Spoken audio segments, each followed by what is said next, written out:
conversation. And we find the arts has the same kind of potential, that the arts allows us to express things that sometimes aren't expressible, that are ineffable, that are beyond language or words. That's the power of poetry and music, to get to the emotion, to get to the heart, as opposed to just the mind. Our university's mission statement is to cultivate the human mind and spirit, and we take that spirit aspect very seriously, and I think the arts is really engaged with the human spirit.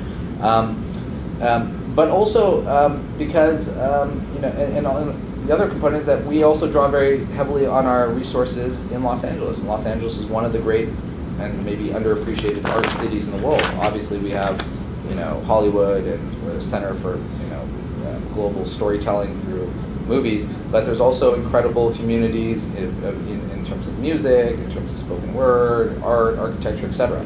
It's all here in LA, and it's all here on our campus. So we found that this is a really meaningful way to engage with our students. We have the great resources on our campus, like the best film school in the world, to be able to do this work.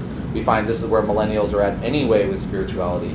And we find that this is a good way to engage in a conversation about meaning and purpose. And given that our office, unlike most or all religious life offices, we're not oriented around God, but around meaning, that we can be creative in how we approach that. And so what I think you would find here at our Office of Religious Life is very different than what you would find at any other Office of Religious Life or University Chaplain's office in the country. They're really focused on pastoral care and spiritual counseling.